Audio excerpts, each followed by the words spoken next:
You're listening to The Artist Athlete, episode 43.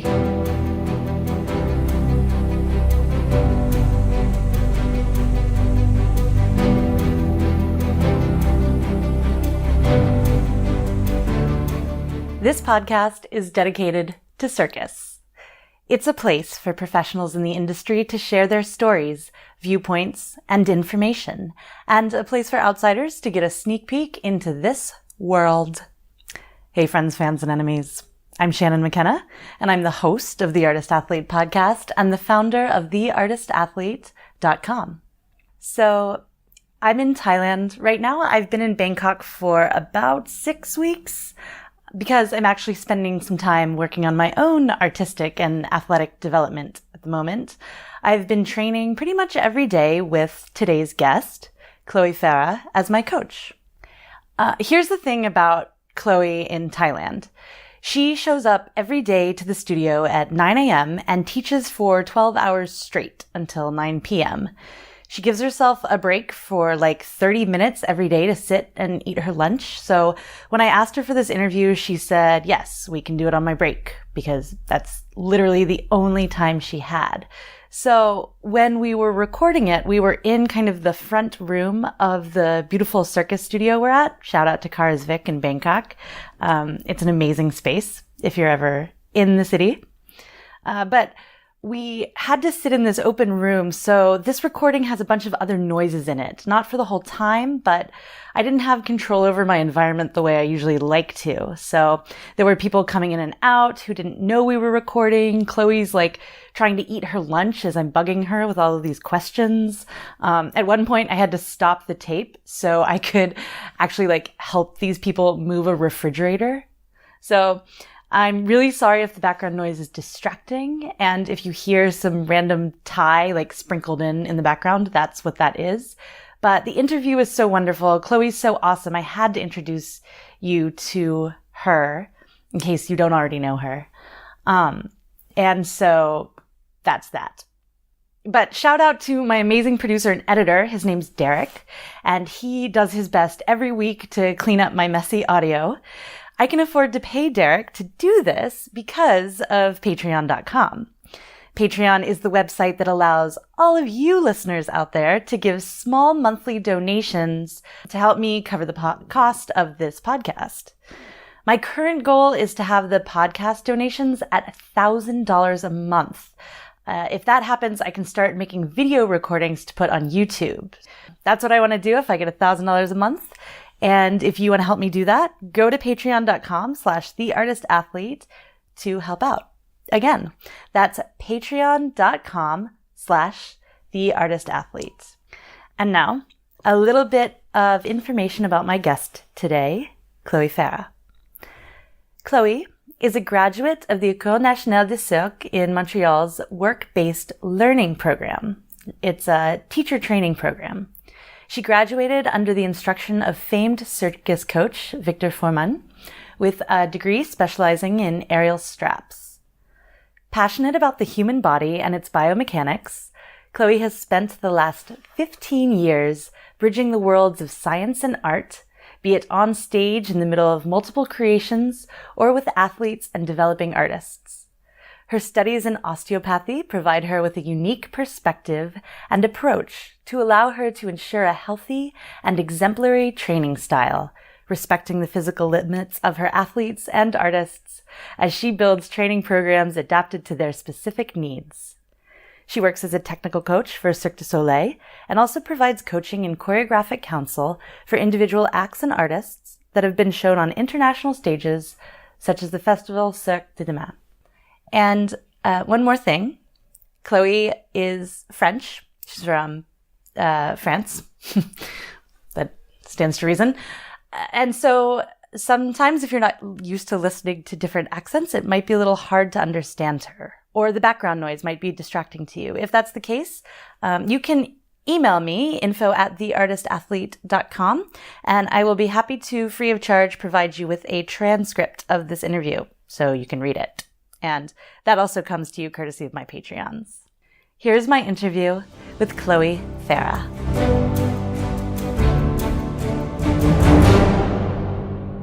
So first question, Chloe, welcome to the podcast. Is the question, so what should I do? How's your food? Pretty good. Yeah, what are you eating? And spicy. It's kind of, I think, Thai chicken with basil. Nice. With like, I don't know how many like pepper in there. It's perfect. It's burning. Going Thai food. Yeah. Excellent. Can you state for the people who you are and what you do? And if you could be chewing while you're doing it also. It's really important. Yeah. Oh. Is the question for me or for you? It's for you. What I'm doing. What do you do? Basically, there's no basically. I'm a coach and a choreographer, right? So I'm an aerial coach. I coach any kind of aerial except swinging trapeze. And that's it. The rest I coach it all. And I choreograph, which is like the fun part too. So for me, the way I choreograph too is because the technique's supposed to be there for the artistic. Yeah. Supposed to serve a concept, so this is why we're using the technique. So, do you prefer to coach technique or choreograph? Coaching I don't know. I think what you want to do on that, you have to do the two. If you don't know enough technique, it's hard to build a decent act. If you don't know any choreography, I mean, you can just go to gymnastic if you want. Yeah, totally. And technique take like, sorry, I don't want to be like pejorative or anything, but take like 2% of my brain. choreograph as a choreographer, it's like, yeah, it makes my brain like really work. This is what I prefer actually. I feel like always more. I need to be challenged. Yeah, I like that. So I like the two because I know enough technique to be able to really enjoy the fact that we can create things, make some shapes, and if you don't know enough technique, you feel like limited, I think. So the both are very complementary. For sure. How did you get started? With rollerblading. Rollerblading? Mm-hmm. No way. Mm-hmm. You started circus rollerblading? No. I started a new circus because I was rollerblading, actually. As a teenager, I wanted to be cool. You know, I was with my friend who was doing like skateboard, you know? Yeah. And I was doing half pipe and all stuff. And so it was pretty good. And I was actually pretty good. So I get hired by a company who do some event, and the goal was to, jump car, jump people, do half pipe exhibition with a commercial t-shirt for a brand, or make an event, something big. In this kind of event, sometimes they were hiring some circus artists and singer and magicians. So this is how I get in contact with people from the circus. And I always loved circus when I was a child, but it always been something, I don't know what kind of English I'm going to use for that, but I'm going to use English, French. For me, that was something like that I didn't have access. Yeah. Because circus was just circus, and it was nice that way. I didn't want it to do a circus career or anything. I really loved it, but I have other interest, I think. So when I went to university, the way I was able to pay my study was making some exhibition and working for an events company, Is this like in French? Special events in Lyon. So I was doing that for a living. Okay. And they was paying pretty well my study, so I was happy with that. And when I finished my study, I just realized that I didn't want to do what I was studying, which was like science. I started with medicine university to become a doctor, and after like a couple of years, I was like, it's not for me, so I just switched to become an analyzer, to do research in laboratory. The study was very interesting, but the work was very like repetitive. So when I did how you call that when you finish all the school and you have to do an internship. Yeah. So I did my internship and I was like, seriously, I love all that for just that, and I was like, no way. It was okay, but it was not for me. So I said, like, I'm going to take 1 year break and I'm going to think about what I'm going to do with my life. And it was very interesting of doing a school of communication, because I always loved all the science side. And I said, like, it's nice to be able to make conferences about health and all that and blah, blah, blah. So I think like I'm going to be maybe good in communication, but I'm going to take 1 year off first to think about it. Second, to raise some money.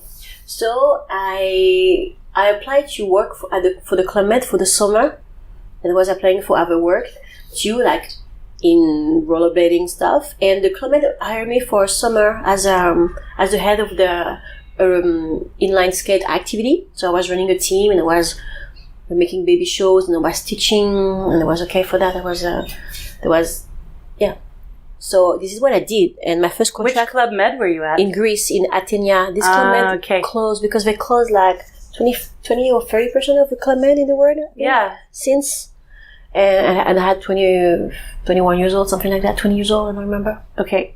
So, yeah, I get to university very young. I had 16 and a half, almost 17 when I get to university. I had 1 year. I was in advance of 1 year. Okay. Anyway, so... So you're 21, you're at Club Med, teaching roller skating. And my chief of sports said like, oh, I'm going to Tunisia after, will you come with me? And I said, oh, why not? Anyway, I had just, I was like working. I was supposed to raise money, so I was just saving everything I was like earning. I said, let's go, let's travel. I have 1 year off. And I went to Tunisia, and I get bored after 2 months, and I said like, what I'm going to do? I signed up for 8 months. So I see on the employee board, like they were posting like announcement for Circus instructor, and they were paying the formation in the Circus school, and they were just asking the people to give 1 year back to the Club Med to be able to receive that formation like for free. So they would send you to Circus school. And for them actually. And after a year we were able to do whatever you wanted to. So I went to France, and I was in the Club Med center with the baby Circus schools in Opio, next to south of France. And I learned flying trapeze, and I learned juggling and trampoline and blah blah blah. Because I was tall, I learned trapeze, how to base your trapeze, and we learned everything. We learned how to fly. We learned how to do the catcher position for kids or people lighter than us. So we learned everything when we start to learn. We passed the first week to just rig and de-rig the trapeze. We're like, oh wow, let's go! And not we're gonna de-rig and rig. Over and over. Okay, well, super. So this is how I start. Then I worked for Club Med for not long, actually. In Italy for 6 months as a circus performer. And I was like pretty beginner. And I was like, okay, it's good. Was your first act on flying trapeze? Oh, wow. What was your tricks? And all that. What did you throw? I was doing not much. Birdie.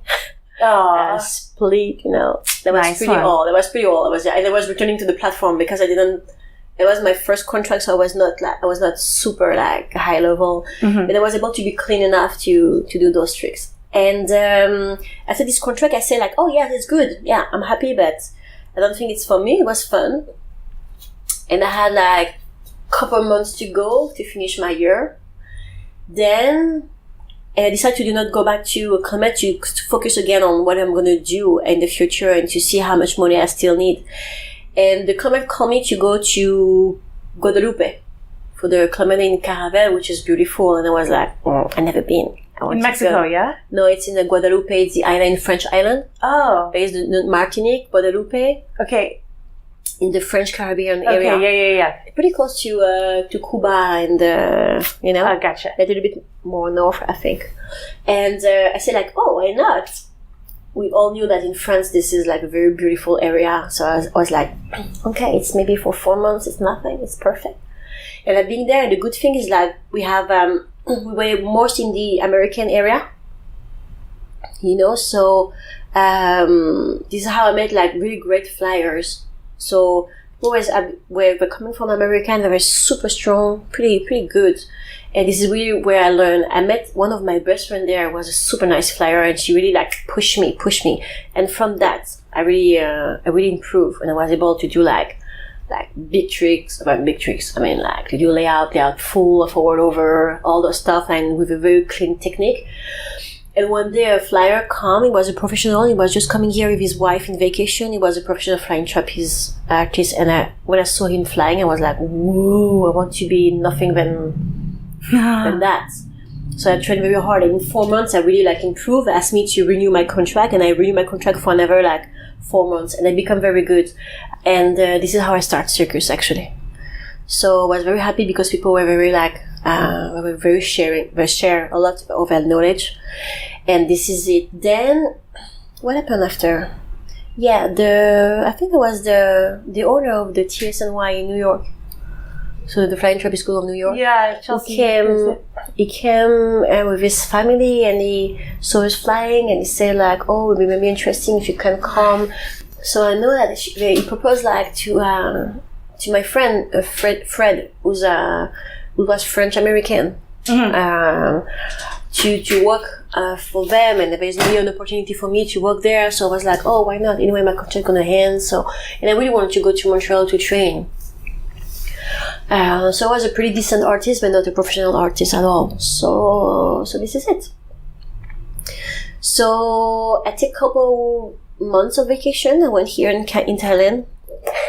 Nice, after my contract in Thailand, yeah, because my friend, so Frederick, I need to tell you all the story because it's very important. My friend Frederick, so who was my head of the circus team, like in Guadeloupe, would teach me a lot, helped me a lot to get better. She's French, from French parents, but she was born in New York, and her parents were working for the UN in New York. Then they moved here to work for the UN, and they're still here in Bangkok. Oh wow! They're retired, but they're still in Bangkok. Oh, that's so funny. Yes, that's cool. So when we end the contract in Guadeloupe, she said like, "Oh, just come with me in Thailand. I'm going to visit my parents. Please come." And this is how I discovered Thailand, and it was like 15 years ago. Maybe. That's so awesome.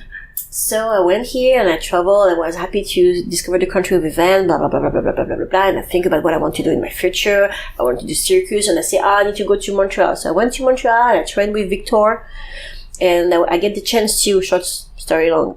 Wait, you trained Victor on what? On strap. Actually, he was supposed to train me on strap, but actually he taught me how to train straps. It was funny, and it was funny actually. So I went to Montreal to train. So I trained a lot by myself because Victor was not very available, and I was training with other artists, and I was learning a lot. It was great. I made connection. I worked for Cirque du Soleil for the special event. I was very happy, and I worked for Cirque too for special event, but not that long because I broke my arm like 3 months after arriving in Montreal. Oh, in the French trapeze. They changed the net and I had a double rebound in the net. Anyway, whatever. I broke my arm. I didn't break my arm. I just dislocated my elbow. But on the double rebound, yeah, on the double rebound, doing a trick that I knew, but with a brand new catcher. So it was like a lot of adaptation. Anyway, so I dislocated my elbow, but pretty badly. Like my wrist come and touch my shoulder other way. So actually, I broke all my ligaments. And I thought it was just a little bit broken, but I needed 3 surgery after that. So when I heard about the diagnostic, I decided to study. I say, well, my arm is not in a good shape right now. I'm going to recover, but I don't want to do anything. So I stayed in Montreal and I studied. And I studied at ENC to become a coach, as a professional coach for Circus school, and studied for 1 year and a half. Did you enroll in their program, or was it okay? Gotcha. But not the student program, the program to become a coach. Right. Yeah. It was funny too, actually. So I did this. And how old are you at this time? 25. You're 25. Learning to be a coach at ENC. Mm-hmm. Okay. And I passed my diploma, and then there was I had like my 3 surgery all the time. I mean, during this 1 year and a half, I was keep studying and just recovering, and PT and physio and blah, blah, blah, and again and again. And I was training on the side too. I was keeping my shape. I still had a good arm because I had an accident on my left arm. So I was still doing some drills, one arm. No way. Anyway, whatever. I just need one arm, right? Yeah, totally. So I was pretty strong after all that time. My left arm never came back the same. Like really, I still have an handicap in the arm. It's hard to see. But, and I was like, okay, I can continue to perform. Or I don't know what I'm going to do. And I didn't want to go back on stage. I don't know why. So I don't know what I'm doing, actually. I'm so far from what I was supposed to do, like go back to school, and I don't know what's going on. And then ENC proposed me a full-time as a coach. And I was like, whoa, I'm so young. And I studied with all the coaches who have so much experience. And I was like, and I accept. I was very happy. I remember I was so proud. Why do you think they took you? Maybe because they needed maybe a brand new coach. I have no clue. Yeah, I have no clue. So I started as a coach there, like 25 and a half, 26 years old. And I was working there. At the meantime, I opened my own studio on the side to be able to train myself, actually. And to train other people who was asking. Actually, it was basically just for me. I rented a space. It was just very selfish, but just for me to be able to have my place of creation. And this is what I did. So I worked for ENC for 7 years. I had my studio for 10 years. And all this meantime, I was creating act, building myself, learning, working with students. So in the evolution, because it's a 3 years program or 4 years program. So, and follow them for years and years. So, and voila. And after a while, I really wanted to do something else. And I was very interested about the osteopathic approach. The what approach? Osteopathic. Osteopathic, yeah. But not the American way, sorry. Mm-hmm. The more the Canadian way. You don't have to apologize. Not even but the French actually, way. can you explain the difference? Between the osteopath in but maybe actually... the osteopath in America are a doctor. They do all medicine like study, then they take osteopathy as a specialty. For sure, we practice less than when we start like... And the osteopath in Canada really practice from the first year to the end of the 5th year. It's actually almost 6 years program. And it's not the same approach for sure. So I think just from my point of view, it's just more complete. I have never been very, very impressed by osteopath in USA because the course, the specialty is not long enough to be able to, for me to proper work on the body. The French approach, I'm not super fan either, so I was pretty happy with the Canadian approach. And I decided to study there. I said to myself, I pretty much need 6 or 7 years to study that because it's a 5 years and a half program. And after you have to do the research or the clinica. So anyway, you never exit before 6 years and a half. I had 30 years old at the time, I think 30, 31, 32 years old. And I was already a coach and everything. And I say to myself, I don't know if I'm going to take this challenge, I'm going to finish my study around 40 years old. So anyway, I did it. I quit ENC. You quit ENC to become an osteopath. Yes. And Cirque du Soleil called me right away. I was like, guys, I didn't quit ENC to come work right away for you. They proposed me a very interesting way to work for them. So I was happy. This is what I did. So I started my study in 2012. I'm about to finish. But I'm not finished yet because they let me do the program at my rhythm because I still have my career to deal with. I have a family, I have a husband and two kids. So... Can you talk a little bit about what it's like to choreograph for Cirque du Soleil? Oh. When you start an act for Cirque... I don't choreograph for Cirque du Soleil because they really put two things on the... They put the... how do you call them? The acrobatic coach and the choreographer coach. So usually we just work on the technique and there is someone who comes to do the artistic, but for sure we do the two. For me it's depending the theme of the act we're going to ask you to work with, you're going to choose specific tricks to fit to the theme Yeah, or just a specific way to do it, which is choreographing. That's interesting. Do you pick the artists then? Yeah, actually I just work on mission for Cirque du Soleil, so when we call me, it's can you come on tour, can you fix this act, can you help us to do this, we have to do this backup act, or we have to do this, blah blah blah blah blah. Okay. So I'm working with the demand of the artistic director who's on tour. You can call me and say we need to do that. And I had a chance to work on the HQ, so in Montreal, on the remote of OVO for a couple of weeks. That's it. So voila, it was not taking me a lot of my brain or energy to work for them because when they do a refresh, when they do a remount, most of the time the act is already done. They just want to refresh it, so they already have the track and everything. So we just do I call it a little bit the microwave effect. We take an act, we just reheat it, and Okay, yeah, I understand. So it's okay. So it's not super complicated, but it's not what I prefer neither. If I want to be true with you, I'm very happy to work sometimes for Cirque du Soleil, but I'm mostly very happy to work for me and myself and my own company, creating acts for people who wanted to become professional or want to just pass to the next level or want to some people are really professional and they were doing hoop and they want to do tissue, they want to do rope, and they want to get to this company or one company, with something new. They want to do another discipline too, to be able to sell themselves more. And I like the fact they can show up and say like, I want to do this, but I don't know how. I'm not sure if you have an idea. I say like, let's go, let's find it. Let's find what you like, what you don't like. Do you feel like you have a specific choreographic style, or do you ask them like, do you want to go to Demad? Do you want to go to... I don't have this is what is easy. This is what I'm happy actually. I explain. Everybody has his own color. I call it color because, and I just get inspired when I work with someone. So for sure there is like combo and tricks we can put like together. But because every artist is different, it's so easy to work with every single of them because they're not the same. So they're not inspiring me the same at all. So I get ideas from them because I'm just watching them. And I'm like, oh, this person inspired me, so I want to do this for this person. And this one inspired me, so I want to do this for this person. And they're different. So at first, when I was young, I was like, oh, how am I going to work with 3 artists? Doing, for example, 3 straps acts, completely different. Yeah, totally. And actually, the situation is so simple. Every people is different. So it's easy. You know what I mean? Yeah. And if someone say like, oh, I want to work for this cabaret. Okay, this cabaret have a style, so I'm going to try to help you, to help you to fit to that style. You know what I mean? Yeah, that makes sense. So it depends on the demand. This is why people sometimes are like, oh, do you like this song? I'm like, seriously, I'm not liking or not liking this or that.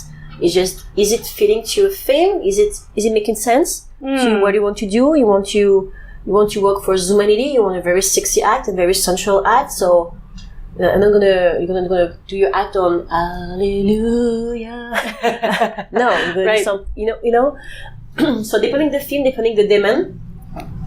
And like I said, this is just my eye. Sometimes people say like, what do you think I should do? I say, I don't know, but I feel you this way, so maybe we can try to go in that direction. And this is just my eye. I'm sure that somebody else going to look the same person with different kind of glasses.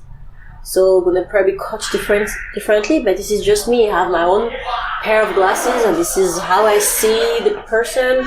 And voila. After, maybe I have a style. I have no clue. I just have one brand, so maybe I'm doing the same thing over and over. No, it doesn't look like it. That's kind of why I'm asking, because I've watched a couple of the acts that I know you've like choreographed on or other things, and they don't look the same. They don't have the same feeling. They don't have so I'm curious as to like what that process is. Actually, I'm super lazy. The people are the inspiration.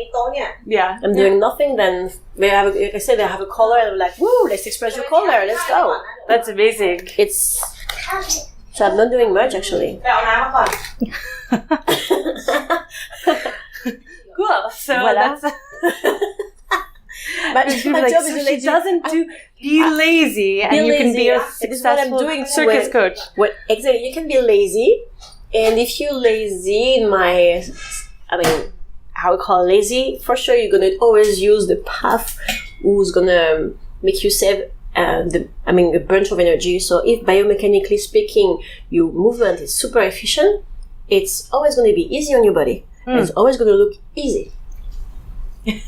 So that means being lazy. Using a good technique is like, you're going to be lazy because it's going to be so easy. Way much easier. So yes. Interesting. Mm-hmm.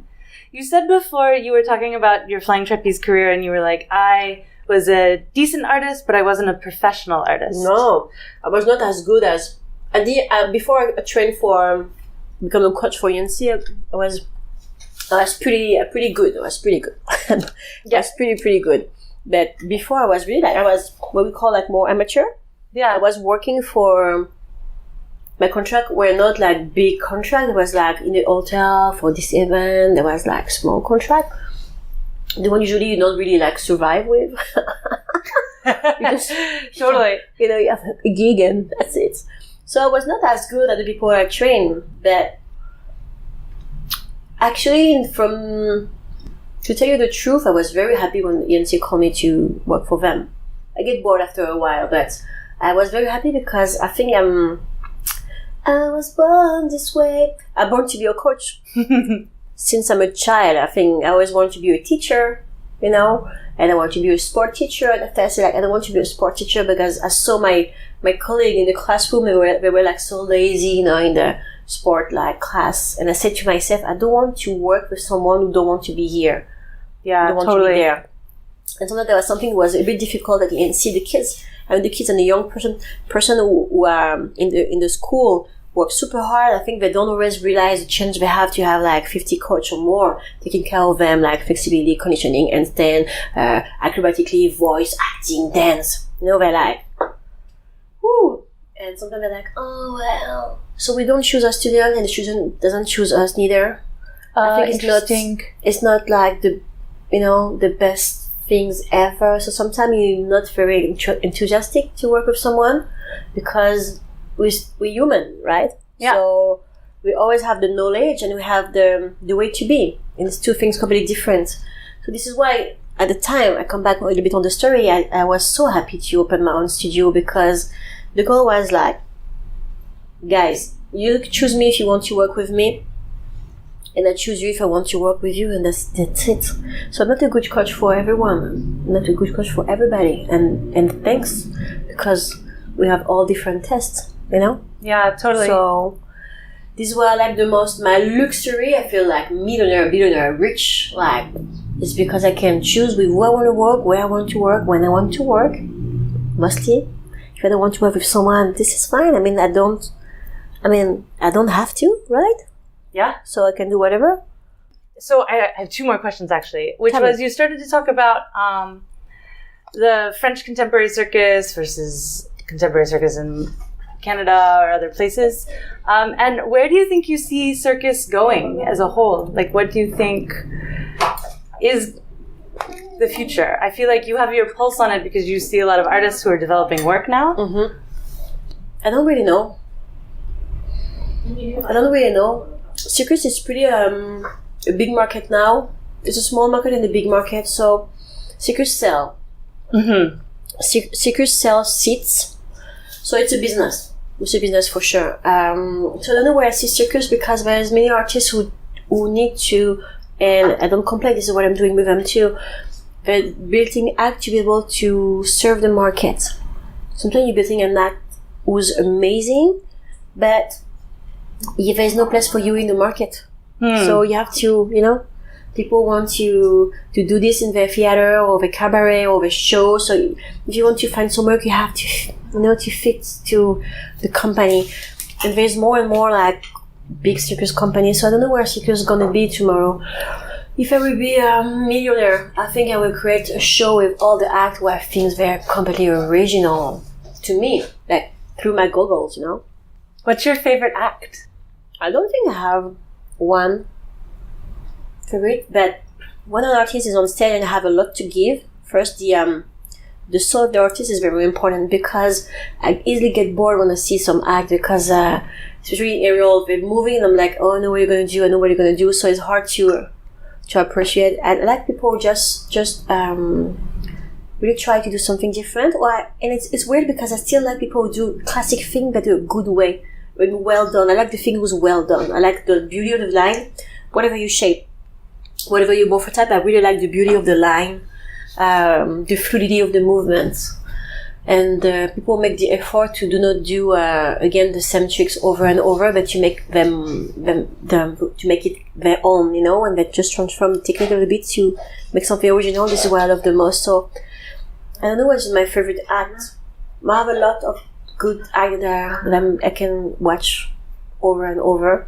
This is more the person that I can watch over and over. I'm sure that if you were putting this person like on another Aerialist, I'm going to be like still attracted because it just depends on my sensitivity.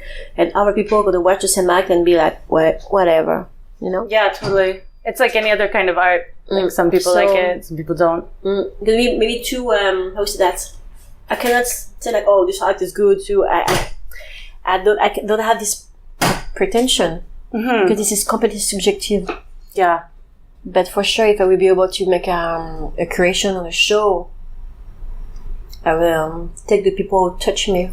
Probably, maybe nobody gonna buy tickets and seats. Don't care. I think they might. I think you're doing okay. Don't know. Yeah. But I'm amazed about this this art. It's funny because I'm coaching every day. I'm a part of the Circus world, but I'm amazed of it. Every day I'm working in a studio, whatever the studio, I'm like, wow, look at this amazing person. I'm amazed. Wow. Still, for me, this is like the best art ever with the musician.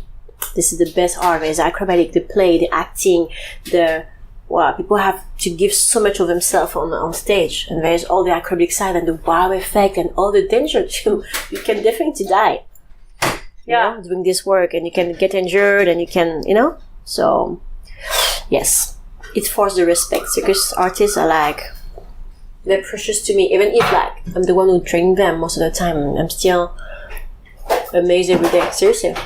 And I have a lot of fun. I really love my job. Yeah. I know, it's a lot of fun to work with you. It's not hard. Okay, last question. Yep. My last question, and I ask everybody this, the same one. Mm-hmm. It's, what advice would you give to yourself at the beginning of your career? Doing something the best you can. And try. Maybe you're going to fail. Maybe what? You're going to be what? You're going to be disappointed. But you're going to have no regret. So I had the feeling about having a regret and I haven't done something. No, do it. Do the best you could every time, That, I think, is pretty me. I've done a bunch of jobs. And I was always trying to do this job at the best of my capacity, whatever the job was. So just do your best. Just try. You have nothing to lose. Right. Yeah. So. For sure. Cool. Voila. That's good advice. Thank you so much for taking your one break. This was awesome. Thank you, Shannon. My pleasure. That was my interview with Chloé Farah. It's funny. I have been training with Chloé for about 3 weeks now, and I see her all the time. But when you're working with a coach, you don't really stop to kind of ask them about their life. I mean, of course, I looked at her credentials, and I asked a lot of people whose work I really like, who they trained with, and they all said she was fantastic, and I worked really hard to come and train with her. But I didn't know that much about her background and how she came to Circus. And hearing that it was this up and down journey is very inspiring. So often I get messages from people who are like, how do I become a professional circus artist? Or how do I become a circus director, or choreographer, or teacher? And there's so many different ways that can happen to your life. I mean, Chloé didn't expect to be a coach in a way. She dislocated her elbow. And so she had no choice but to start coaching and start learning that way. At the same time, she says that she thinks she's always been born to be a coach, to give instruction, to help support. It's a way of life for her. If you want to learn more about Chloé or get in touch with her, you can go to her Facebook page. It's Chloé Farah Circus Training. That's Farah. I will also provide a link to that in the show notes for you all. As always, you can follow me on Instagram for aerial training tips and inspiration. I'm at @the_artist_athlete. I'm on Facebook, The Artist Athlete, and on the World Wide Web at www.theartistathlete.com. Or if you just love the podcast and you don't want to pay attention to anything else I'm doing, you can go to patreon.com/theartistathlete and throw some money at it.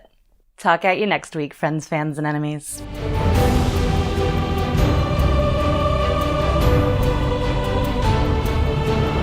The Artist Athlete podcast is supported solely by donations from people like you.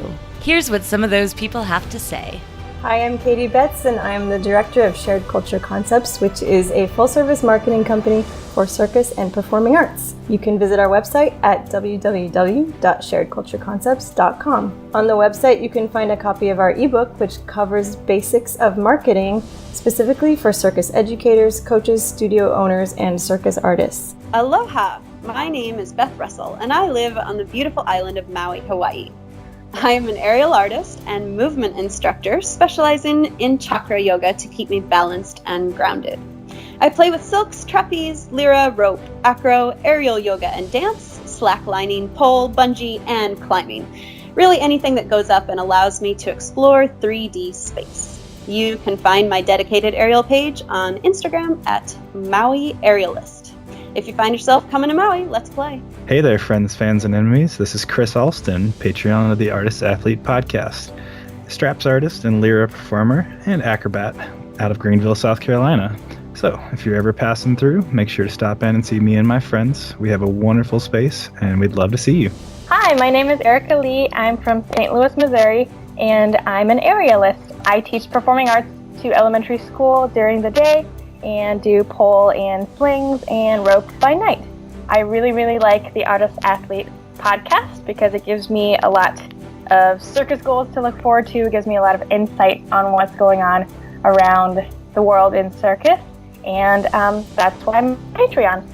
Hello all. Thank you for tuning in to the Artist Athlete podcast. I am Opal Schwartz from Minneapolis, Minnesota. If you're ever in the cities, feel free to stop by the Aviary Minneapolis. It's a great time. With that, I hope you all have a wonderful rest of your week, and goodbye.